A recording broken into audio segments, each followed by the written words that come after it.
What's up, Scott? The Data Whisperer. What's up? Joe, it's great to be on yet another one of your shows. Yeah. It seems to be kind of a regular occurrence here, but we vibe well, so it's good to chat once again. No, but I mean, Um, just the number of different shows that you have. I think this is like the third or fourth different Joe show I've been on. oh, it is. Yeah, because you were on Nerd Herd. You're on Monday Morning Data Chat a few times. Now you're on the Joe Reese show, and Exactly. uh, I just thought yeah, I can make a career about just being on your shows. it keep you very busy for sure. So it's awesome though, man. Every time we talk, it's a blessing, which is why we keep talking. Yeah, I love chatting with you always, always, always. Yeah, likewise. For people who don't know who you are, do you want to give a very quick intro? Sure, for all 9 of you out there who don't know who I am. Scott Taylor, the Data Whisperer. I help calm data down 20-something years, if not longer, in the data space. Right now, I'm just a pure content creator for data brands, doing my thing in LinkedIn, YouTube, and events and stuff like that. So after spending a lot of years in the corporate space, just kind of took this leap on my own and the time of my life. Just a It's a blast. lot of fun, isn't it? Yeah. I mean, when I think of like content creators in the data space, you're one of the top people that comes to mind. I think it's just, it's for me, that's who you are, and it's your brand. But like it wasn't always this way. No. How did Wasn't always this way. You had a 9 to 5 at one point, but what was the jumping off point to become a full-time creator? Getting out of the last corporate job I had, which wasn't actually necessarily my choice. So, being released from there and then just figuring out, okay, now what? And having had a bunch of corporate jobs, I thought, okay, let me try and do some of this content stuff, some of this event stuff. Maybe I should just really focus on the things I really, really, really love the most. And that's all I'm doing now. So I'd already made somewhat of a name for myself in the software and data services space, because even though I'm just doing content now solely, before that, when I was working at Nielsen, when I was working at Dun & Bradstreet, consultant for Kantar and WPP, I was still very market present and did content. I used to write a magazine column when I was at Nielsen, back when writing magazine columns was the only way you can get your opinion out there. Or if we sponsored a conference, then I was the guy who would get on stage. I do these kind of command performance sessions, both internally at sales meetings and externally with big customers. And so I always had a knack for that and a talent for that, and realized, all right, that's my strongest suit. And just started with some events and some complimentary content there, started doing videos, and it began to become something that looked like it was going to get real. I also had a consulting angle and had done that for like 7 years on my own, this boutique consultancy. I hooked up with this guy who had a boutique consultancy in data management, really specialized. I had a really specialized expertise in helping people productize, before data products were a big thing, productize their master and reference data assets, data companies or market research companies doing that. So it was really, really difficult to like even find opportunities, but they were out there. But I was doing events at the same time and this other content creation stuff, and it's just so much more fun. And frankly, it pays better than the consulting stuff. And it's just 100 times more gratifying. Yeah. It builds on itself. And I'm at a point in my life, career where, just purely doing the stuff that I can just do that's the funnest is really a incredible blessing and opportunity. So I'm just doing, it's just built on, and you watched it. I mean, people have watched, it's only been like 3 or 4 years I've been doing this stuff, and just the following grows and kind of hone the voice and get better at the techniques and get more specific around what my little place is in the broader scheme of things, which I think is really important if you want to do this kind of stuff. It's hugely important. Just kept going. Yeah. So yeah, but I mean, you posted videos of you giving talks, I think as far back as the 90s, if I'm not mistaken. Yeah, I have that clip that's fun. Yeah. Yeah, I was doing that. Like I would have a big customer at Nielsen, and then they would have a brand, they would have their own event. And because they were my customer, it was like, hey, can you come and speak at our event? So it wasn't like they were paying me to go there. They were already Mhm. a client. It was great for them. It was great for me. It was great for Nielsen. It was great for, and the audience. And so I started doing that. And then I have a few of those tapes. Yeah. And it's really fun to find the clips because one you probably saw was me basically talking about the same thing Yeah. in the 90s and then the 2000s and then the 2010s. And it's just like, yeah, same message, same No, it was concept. crazy. I mean, I watched it. I was like, what is this? It's like like a deep fake of Scott when he was like younger, giving this because it's like the way your stage presence, the content was basically super super similar to the stuff I've seen you talk about on stage more recently. And I was like, what? I mean, it's cool Yeah. though. I mean, but it's like you've been refining that persona for a long time. So Yeah. So and getting better at it, again, sort of the technique part. When I started doing this just as a living, I realized I need to get more. I need to get better at the technique. I need to train myself more. I got to listen. I play my own stuff back, which I used to do, but now I get really specific about it, getting rid of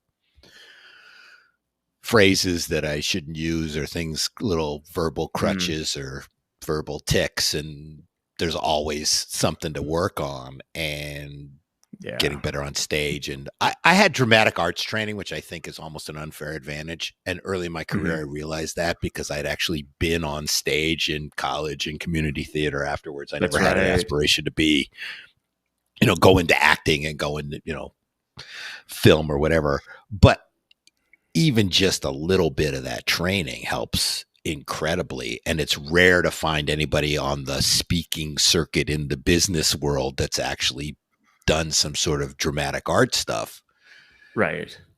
because you just know it's I looked at and now it's super fun for me because for I did an event last week and I was in the middle, I was right after lunch, which is a popular spot for me because I just bring the energy back up, and the whole Mhm. morning it's not that I'm competitive, I'm just trying to feel the room out energy Yep. wise.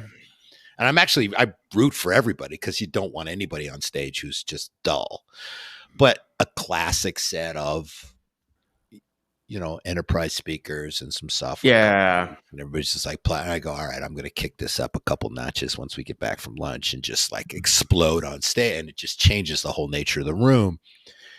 And it's an incredibly delightful feeling to know, okay, there's 500 people sitting here. Most, if not all of them, are going to feel different in about 5 minutes. Right. And you just know that. They don't know that yet. and, and there's so much that happens with just energy and presence. It's at Mhm. least half of it. People work a lot of time on their content, but the delivery is minimum half of it, if not more so, in terms of the effectiveness Hugely underrated of though. yeah. You know. Yeah, I mean, because you probably study a lot of talks. I mean, I do this, and it bugs some people sometimes, but I'll be pretty open with some speakers. I'm like, I'm hyper analytical about other people's talks, Hmm. and it's not to be, and it's more I'm trying to learn from them. But I used to do debate and speech back in school, so I mean, like Oh, okay. Yeah. train to do this stuff too. So it's just like you just I don't know. For you do drama, you're just trained to like watch people when they're on stage. It's just how it is, and Sure. um, but it's also like knowing how to read the room. I think is super super key, and that's. But you're absolutely right, and it's interesting because at conferences I do notice a lot of the talks are very similar, right? It's the presentation, the slides, talk to the slides, but the delivery is the one thing where I feel like that's it's almost an unfair advantage, as you say, if you have that ability to deliver a talk, in your own and bring your own voice to it too. I mean, you got your own persona that you bring to it, and it's uniquely Scott Taylor. There's nobody in the world that can replicate what you do, and but it works. It works really well when you get on stage. I can imagine it's just like a different vibe, and it's cool. So, Yeah, it works for me. I'm fond of telling people I have a fear of not public speaking. interesting. So that attitude is unusual. Hmm. but there are techniques. It's not that they're tricks, but using pauses, physically using the stage, adding Yep. video, modulation in your voice, speeding up, slowing down. These are all things that when you get trained have a disproportionate amount of effect, especially in a business event, especially when the whole rest of the agenda are people who half of whom spend time talking about how they don't really want to be there. I'm the last thing but before you and drinks. I just want to yell, then get out of the way. Okay. Don't. Right. Why are you up there? Mm-hmm. But now getting paid for it, I won't call it pressure because I know I can deliver. I feel kind of like a musician at this point in my career who, they know they're going to play the hits. They know they're going to, they know they've rehearsed. It's still an effort, but you just have I have a confidence now in my delivery and my content to know, okay, this is going to work. So where do I put in pieces and which parts can I get better at? Which parts can I deliver a little more cleanly? Can I do a setup for a laugh line a little better? I beat the crap out of myself when I listen to myself and hear there was one I did a couple weeks ago, and my note to myself was basically, I'm anticipating some of my biggest lines. And that's a term I learned from dramatic arts training, which was anticipate. Right. You're already reacting to something that hasn't happened yet, which you don't want to do. And it lowers the impact and it's not as effective. And nobody noticed but me, but I noticed and I fixed that. There were a couple places where I saw that. It was just like, that's not a habit I should be getting into, and fixed it for the next one and watched the next tape. And I was like, all right, that delivery was better. And the reaction was better. And same sentence, same words. Was it because it doesn't seem as spontaneous and it seems more canned, or what was the, that's an element of it. Or hearing myself almost flub a punchline because I'm so, I'm anticipating a reaction that I'm hoping I'm getting, and then I don't give that time for it to develop and be delivered in the right way. And it's, you can trip yourself up that way. But yeah, that point of like making it sound like that was a technique. I mean, I learned in dramatic arts that you have to make things sound like they're happening right now instead of something you memorize and you've done it 100 times. It's got to sound fresh. It's got to sound live in that moment. And that audience, whoever they are, they haven't heard it before. They don't know what's coming. They don't know whether you did it right or not. They don't know what. They're just listening to you. So respecting their needs, if you will, to say, okay, I got to deliver the right kind of show. I got to be good at this. I got to be crisp at this. This has got to be something that, if I've got laugh lines that I know are going to work, then I got to make sure I set them up the right way and people enjoy themselves. And which points do I want to make? When do I want to get really passionate and dramatic? When do I want to kind of pull back a little bit? And it's fun. So this is really gratifying work to be doing and a blast. And just trying to get better at it. Because I don't think I can, you can never stop getting better at these kinds of things. That's really interesting. I mean, but in terms of the content of the talk, like so you're talking about the delivery, but how often are you revising the content itself and what you're talking about? I'm adding elements to it, but the core of it, I did an exercise earlier this year where I just really had to kind of reconcile all my content because I've got sort of 3 relatively separate but somewhat overlapping kind of key talks that I do. And just from an organizational perspective, I went back and took all of them. I dumped them all in. I deduped all the slides and I put together what is essentially a set list. So it's a little more modular and cleaned up some stuff. But I'll try and stay relevant. So now I mention, large language models in one part of my riff that I wouldn't do before, but it fit right in there. It's like, all right, let me mention that instead of mentioning something, machine learning or something that wouldn't have as much of an effect. but I really believe that the stuff I talk about is relevant no matter what, if it's in the data and analytics space, because the foundational stuff, where data starts, is always pretty much the same versus where data ends up. So I'm fairly solid on that. And the biggest reaction I consistently get is from a slide I've been using for 25 years. Interesting. And it's a little bit of a riff around bad data. And there was a point where I went, I'm tired of using this slide. Really, do I still use this particular example? I got past that because it always kills. So why not use this stuff that always works? I'm not worried about being overexposed here. But it is, I actually decided the next time, it hit me the last time I used it, I decided I would start to say, and I've been using this slide for 25 years. And so how depressing is that in the space that we're all still finding this example so relevant to our enterprises today, and yet it's 25 years old. So don't give up, but the problem's still there. That's a good take on it, though. So, I mean, in terms of the themes you've been seeing in the industry, I mean, how much has changed and how much is still the same theme? At this level, it hasn't, the foundational level, at the need for data management. Yeah. That core concept and that requirement, of course, it's changed a little, but the essence of it is the same. You got to have good data to do all the other stuff you want to do. And getting good data is a challenge, and it gets harder now because businesses are more complicated and there's more data sources and there's a lot more technology. But people, I can, go back in the Wayback Machine and have the same conversation I had 20 years ago with an enterprise about, we have all these silos and all these systems, and we don't have a common ID, and our hierarchies suck, and our categorizations are terrible. It's like, welcome to the enterprise data space. And I found that I give people a certain amount of validation, and if not a little solace, in the idea that, okay, this isn't their company's problem or their category's problem, because a lot of people feel that way. My company's so screwed up, or this particular category is such a mess.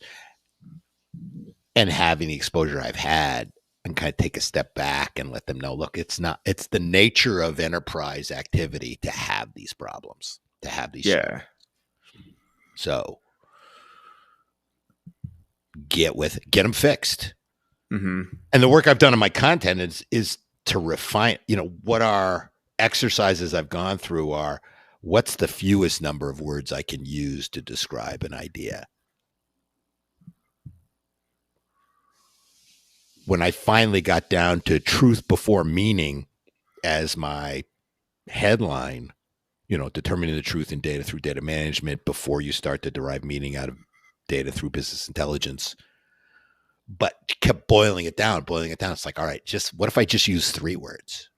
What if I don't use as much of a setup? What if I don't add this other context on something and just get to the kind of fillet part of the meat quicker and spend more time using just those little nuggets? That part for me, that's what I've been doing over the last year to just kind of make it tighter. But the last few years have been interesting, right? Because we've all been in a lot of videos, a lot of webinars, live streams, et cetera, et cetera. And now that we're coming back out into the open again, I've been wondering this myself, like, especially if the themes are basically the same, like why do people want live speakers like us to come to events? Why not just broadcast the video? And save yourself the hassle of having to. It's a different experience. There's a different experience. I think we're all now have different ways to deliver it, but people still love live events, right? People still go to shows. They still go to live events, and they've come back, roaring back in some cases. Yeah. And it's wonderful to get that. It's also, as a speaker, great to get that immediate feedback, that live feedback for the 2 years prior, I worked very deliberately on my technique to get better at on camera speaking. You don't have the space. You don't have the same kind of modulation. You can't use the room. You've got to be in this little square. And I found that discipline's helped me with my on stage stuff now too, in that delivery. I'm more intentional about the way I use physicality and the space. So that helped, but they're two different techniques. And again, for me, that was really fun. It was fun to just get better on the webinar side, and did a whole bunch of them. You did a whole bunch of them, that's for sure. I did it on purpose. I had this tour, right? I had this book tour, and I went out to the DAMA Association, Data Management Association. They got 50 chapters, and I spoke to 35 of them. I knew the organization, and I knew they're always looking for content. It was pure, during COVID, so nobody was going anywhere. Yeah. I merchandised it as this world tour idea, but one of my private objectives was this is going to give me time to and experience to hone this new set of content and get better at this medium. And both of those I achieved, but it was very deliberate on my side to go, okay, I got to learn how to do this better. How do we interact with the chat? How do I stay focused on here? This is an audio only podcast, but I'm looking straight into the camera, right? But I don't really see you because I'm looking at the camera, but you feel like I'm looking at you, right? But I'm not. I mean, I am, but I'm, I don't see you. So it's kind of a different interaction. It's almost, there's a false, to a certain extent, connection that you make through the camera because you're looking at the camera, but not at the person. And most people, just like when most people get on stage, they're just like, okay, last thing before you and lunch. Most people in any kind of Zoom call are looking down and they're watching themselves or watching you look at them. And I can see you out of the corner of my eye, but I'm trying to be that more performative type of delivery. Well, it's something you got to train yourself for, right? And I think being on Zoom calls is probably not going to cut it because it's like you have to have the audience talking to you. I mean, I trained myself through just doing hundreds of shows and podcasts, right? And that reflects in the types of talks that I give now, where I think they tend to be, depending on the audience, but they tend to be very conversational with the audience. So I feel like the people are so used to being talked to, and I'm a big fan of stand-up comedy, and that's all I listen to. Me too. When I listen to podcasts, right? So, but crowd work's a real thing, right? And I feel like it's an element that I feel is that I introduced to my talks. There are different types of talks, and I think like your talk and my talk wouldn't be the same talk, but I think they're definitely complementary because they're just they're both different than what you'd find from the person who's in between you and lunch, right? It's just it's because it's about audience engagement, and I feel like that's something where nowadays, especially when audience show up to talks, I think the bar's been raised to some extent, right? Because if you want the boring webinar chat, you can go find that anywhere. But I really feel like, now, in order to give a good talk, I don't know, at least in my opinion I'd love your take on this, but I do feel like it's a different world than the one that we had before the pandemic in terms of public talks.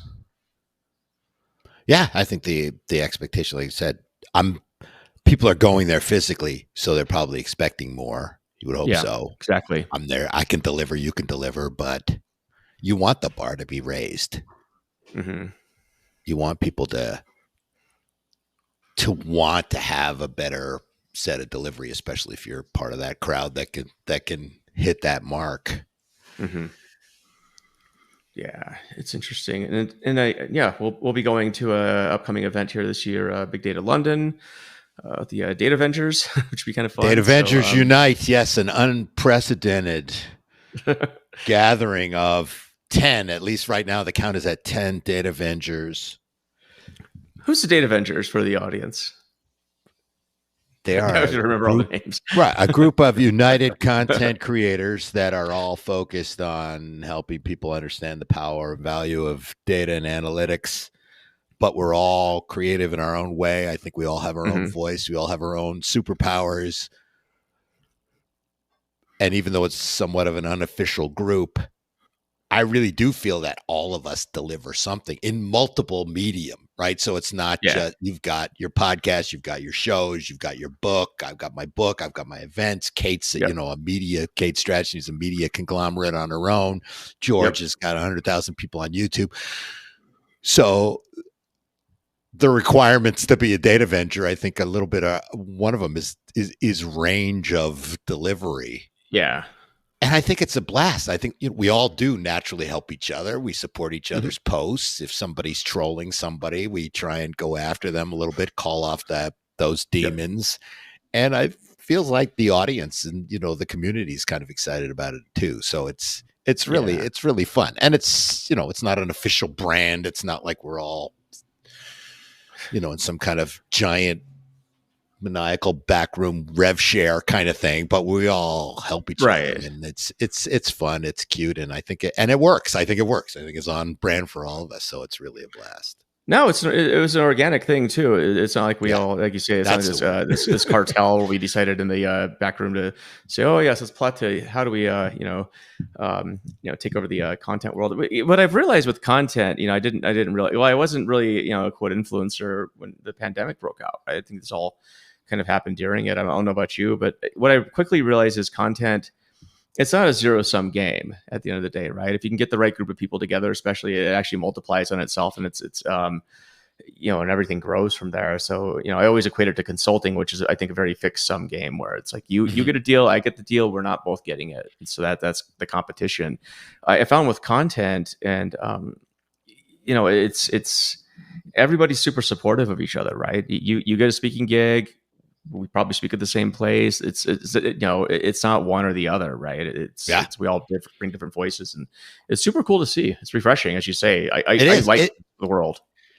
It in terms of the camaraderie and kind of the genuine friendship across this group, it's delightful. And not since my acting days did I feel I was with such a creative kind of ensemble, Hmm.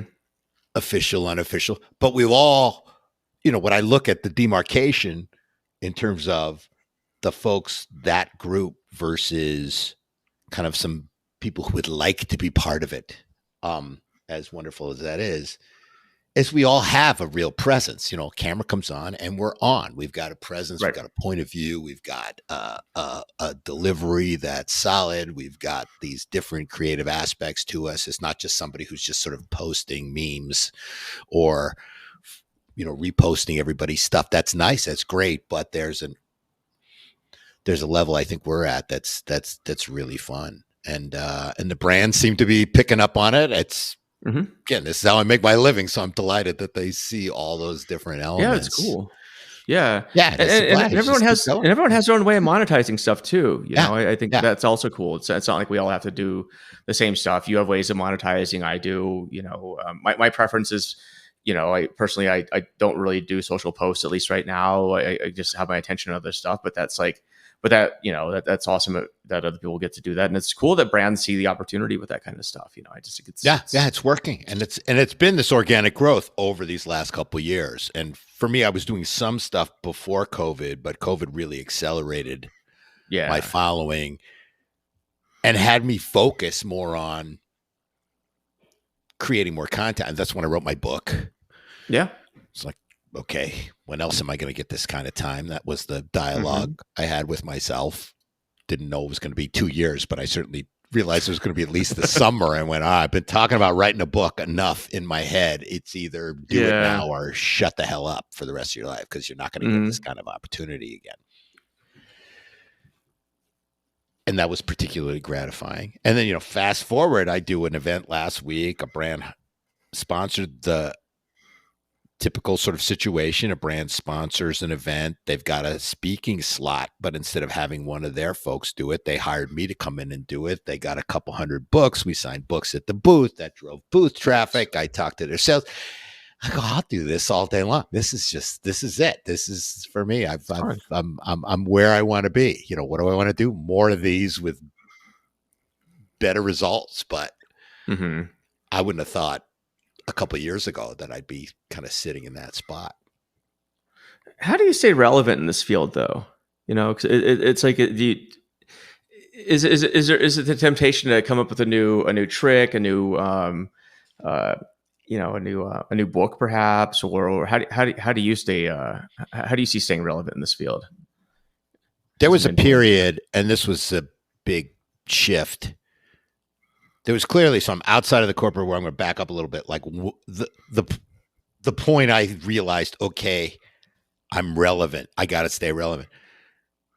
30 years in the space, whatever, all this new stuff coming out. I'm not following data science. I can't code. Am I done? Really? That was a Mm, particular moment.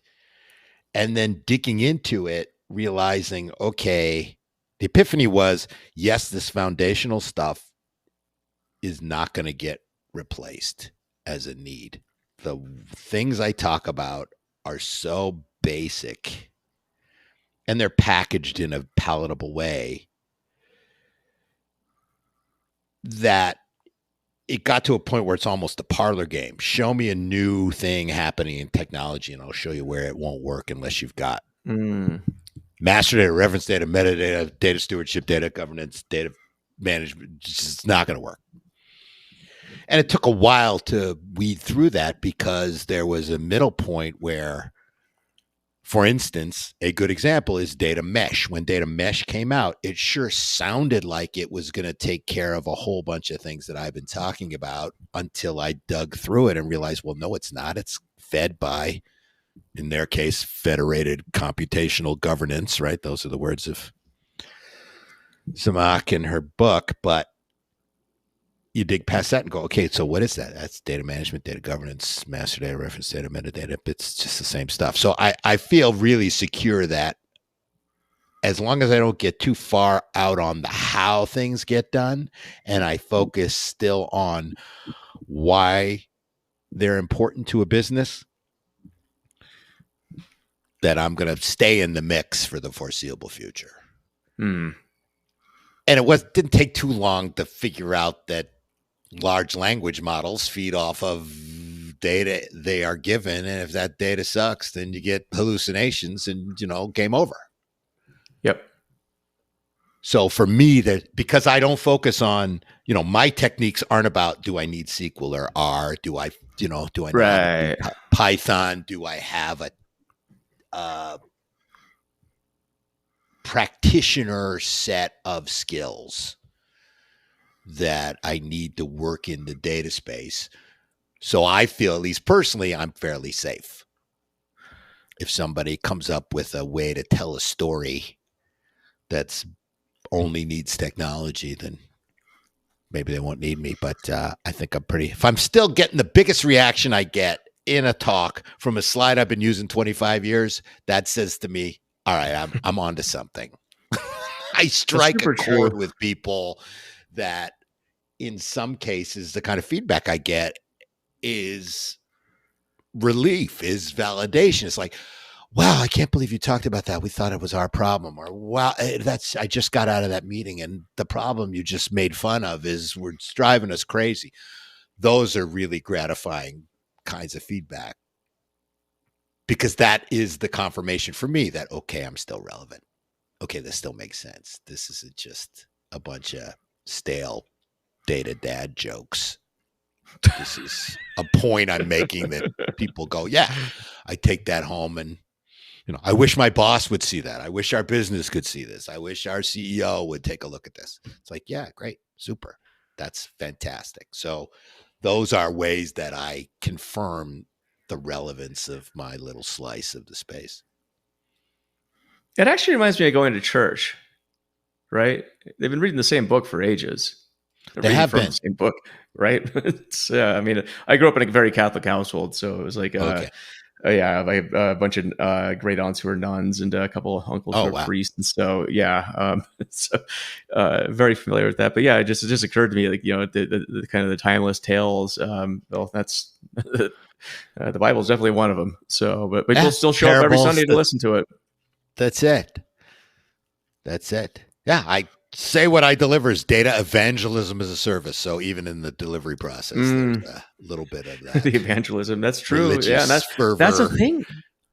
Yeah, Evangelism is a career now too. I mean, there's evangelists. You're one of them, and companies are hiring evangelists. It's interesting. Was it always this way though? I mean, I've been trying to study like the history of DevRel and evangelism, and I'm having a hard time figuring out like what was the who what were some of the genesis moments of it, or who are some of the OGs in the field.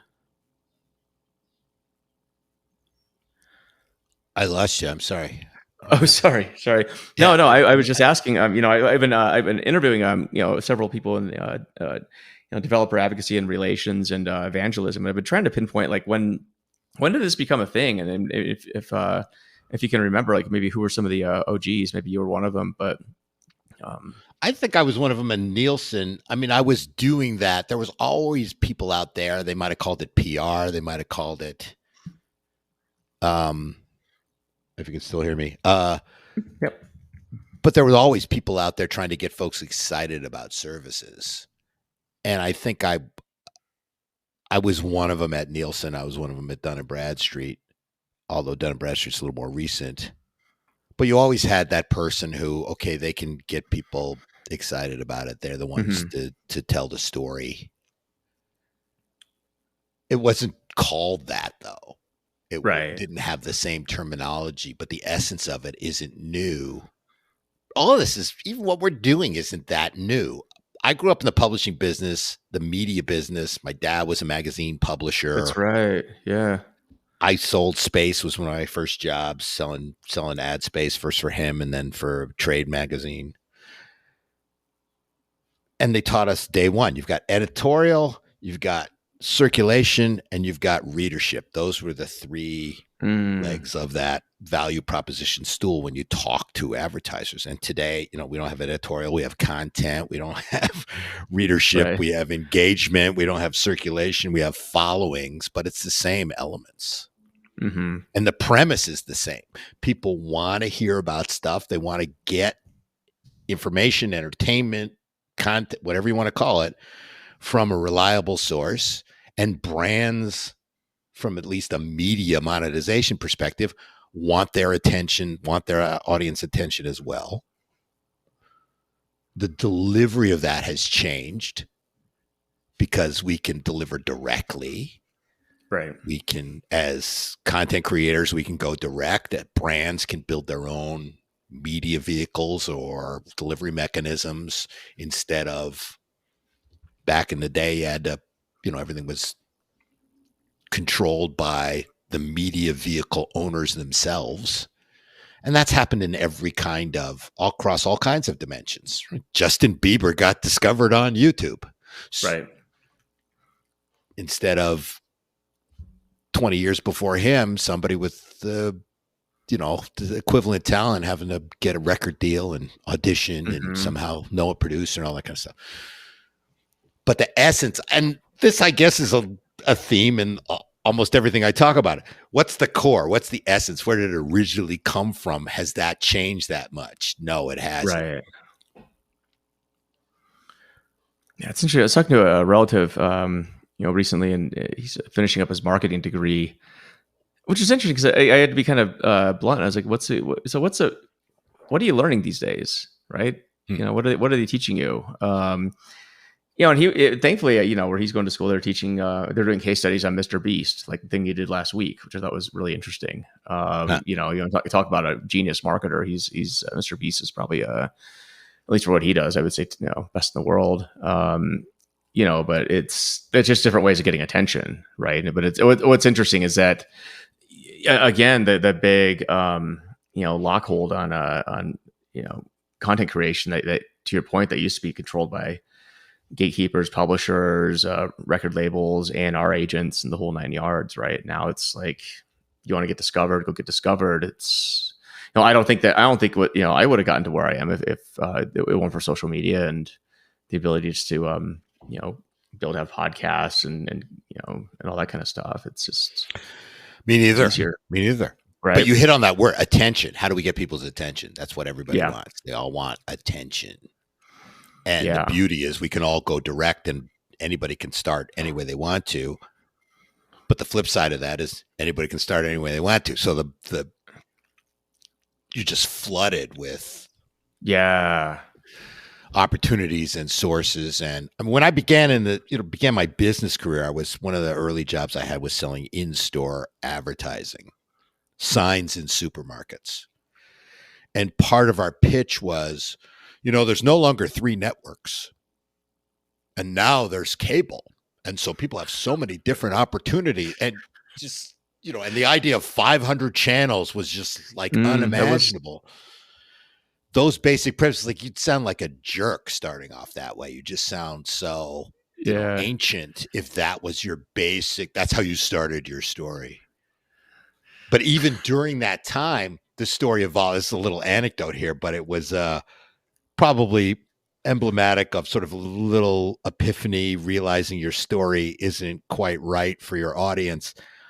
Part of this in-store marketing story was there are more women in the workforce, okay, which sounds like just such a ridiculous thing to say these days. And that reminded people, there's more women in the workforce, so they not necessarily home watching TV as homemakers. And the last time I said that was at a packaged goods company where most of the room was women. And I thought, I just sound like just such a jerk. This is such a stupid thing to say to these people. Yeah. And even though it was just a small phrase, we were trained to say, it's like, I'm never saying that again. This is just Right. know your audience. Exactly. It's so key. But the equivalent today is walking into a room and saying, there's more data now than ever before. And digitally, the world is just transforming. And do you realize you can have all the world's knowledge in something in your pocket? 5 years ago, blow it. 10 years ago, unimaginable. But today, are you making any progress with your story by starting with those kind of cliches? Oh, no, my favorite is the data is the new oil. Every time I see somebody start a slide like that or a talk, I'm just like, dear God. It's well, my my favorite too. So I pick on these things in my sessions, and my latest keynote, which I'm doing in London, I just did last week, is called "Data's the New Bullshit." Playing off the oil thing, I take down the oil metaphor, simile, construct pretty well, I think, in there. But yeah, I hate it. I just it's so overdone. Part of the reason is if you want to. What does it mean? Does it mean exactly that it's oil because it's really valuable and you've got to refine it? Does it mean no, it's not oil because it's not sustainable and you can't reuse it? Or is it like oil because it powers stuff?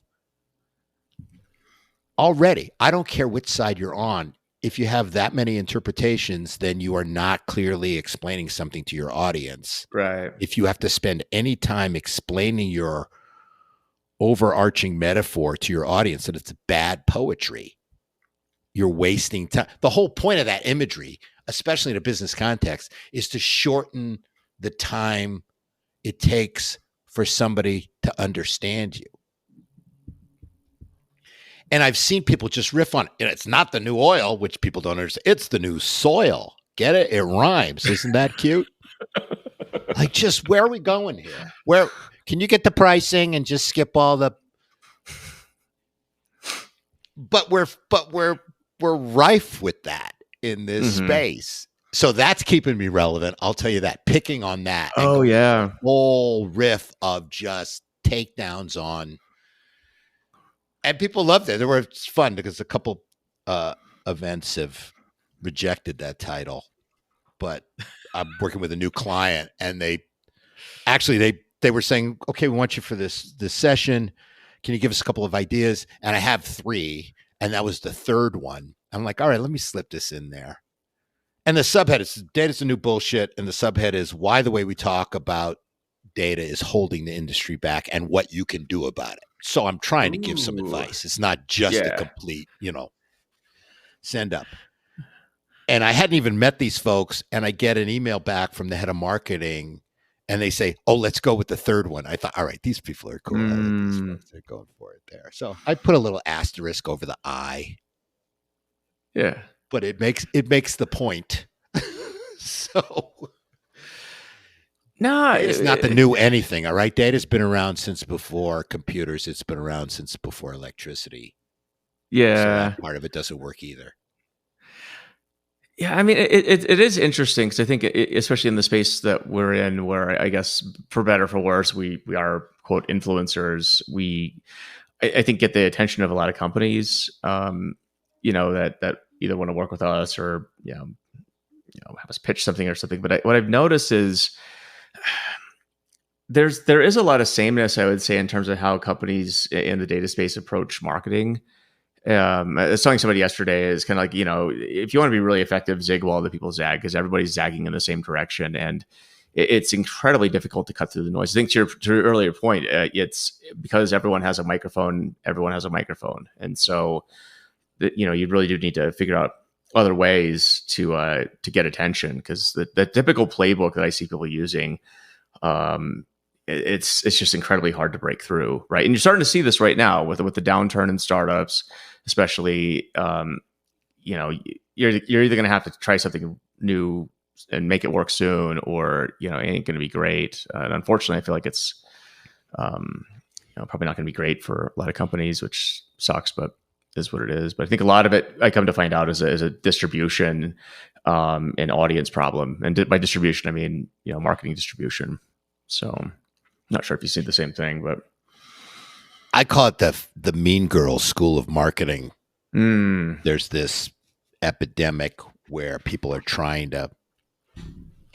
Well, the reference is there's a scene in Mean Girls. I'm sure everybody studied this in business school, where Gretchen is one of the mean girls, and she says, "Oh, that's so fetch.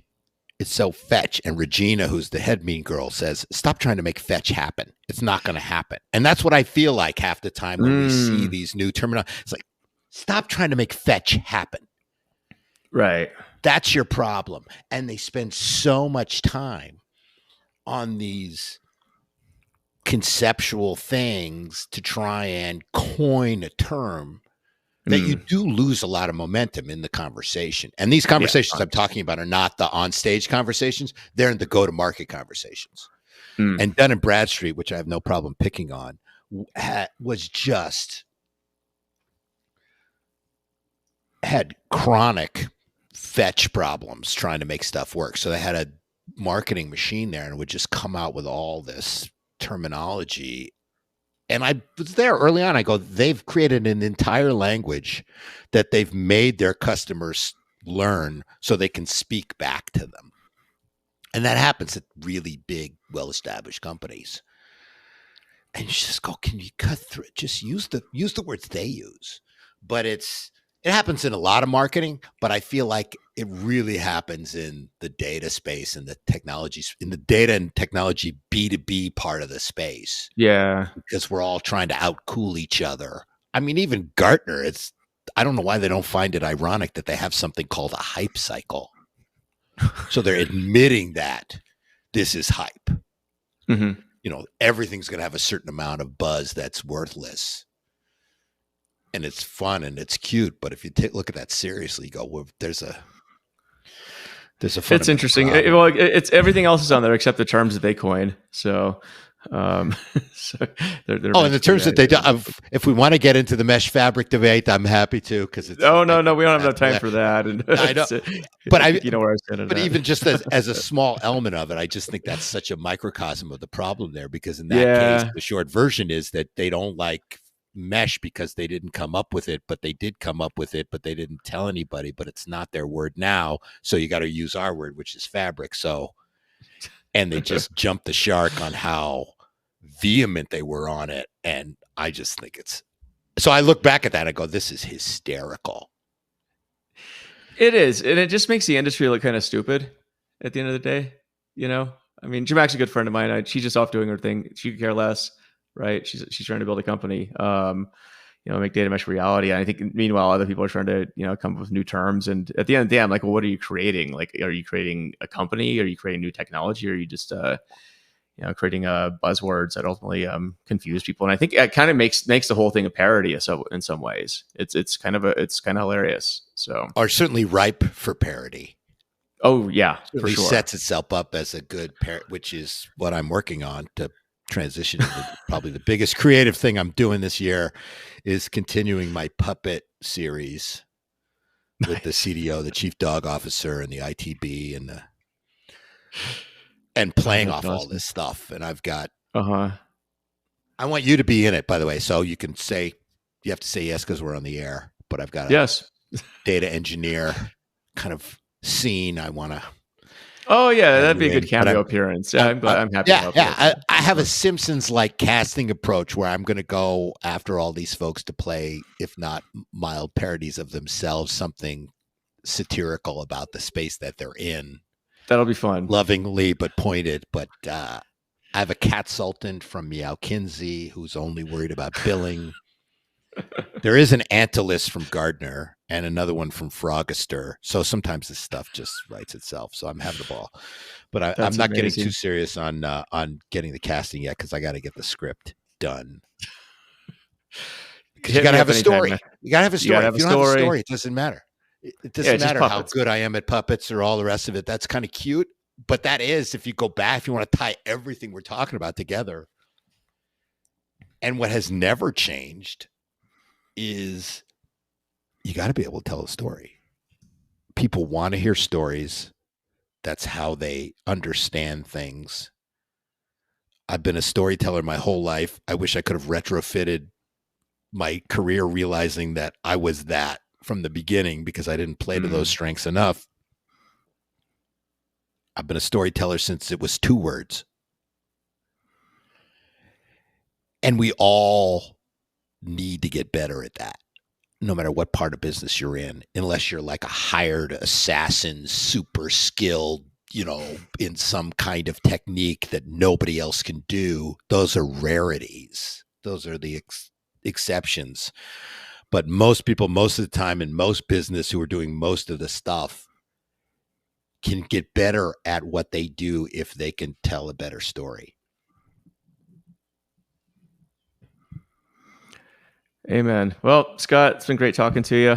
And that's my story. And that's your story. And that's the end of the story. For people who want to find out more about you, how can they do that?